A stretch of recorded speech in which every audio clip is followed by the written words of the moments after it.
Pero saan siya nag-publish yan? Sa cellphone video na ito na ipinakita ng mga otoridad sa GMA Integrated News Team, makikita ang mga pulis na nakikipagbarilan habang isang dugoang lalaki ang nakahandusay.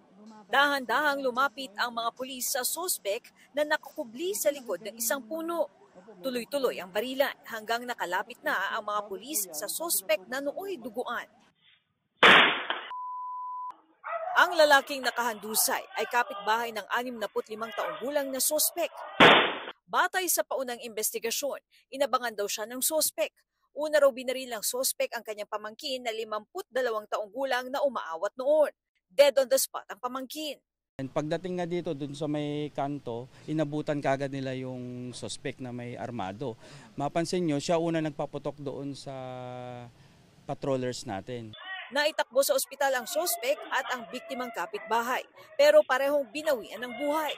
Sa ibinigay na impormasyon sa mga pulis, dati na raw na pumasok sa drug rehabilitation ang sospek. Mula noon, nagkaroon na raw ng di pagkakaintindihan ang sospek at ang mga biktima. Ang tinitingnan nga namin yung old grudge, yung dati nang may alitan yung magkapitbahay nga. Unang nabaril yung pamangkin kasi yun yung unang umawat. Paglabas niya, inawat siya, yun ang unang niyang pinagdiskitaan. Hindi naman lubos akalain ng anak ng sospek na magagawa ng ama ang ganitong pamamaril. Hindi rin daw niya alam kung saan nito nakuha ang baril.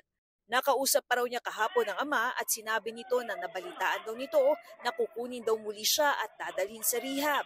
Maaring ito raw ang dahilan kung bakit nagawa ito ng ama. Kasi yung sa pinsan ko naman po, meron silang alitan, parang tinitrigger niya si Papa na kunwari may kuusap sa cellphone na lagi yung sinasabi na dapat yung mga addict na yan, pinapatay yan, gano'n. Pero wala naman palang kausap, parang lagi yung pinaparinggan na gano'n. Sila ni Kuya, may alitan na sila, matagal na. Siguro parang nag-hallucinate na siya. Ang kapatid naman ng biktima na pamangkin ng sospek, di raw lubos akalain na mangyayari ito sa kanilang pamilya. Wala naman po kaming masisi. Hindi rin naman po hindi po namin alam kung ano po yung gano'n. Yung dahilan po ng pagkamatay niya, ba't gano'n siya? Nakuha naman mula sa sospek ang isang .38 revolver na baril. Patuloy ang investigasyon ng mga pulis sa insidente.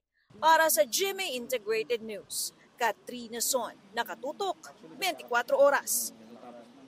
Mas malaki yan.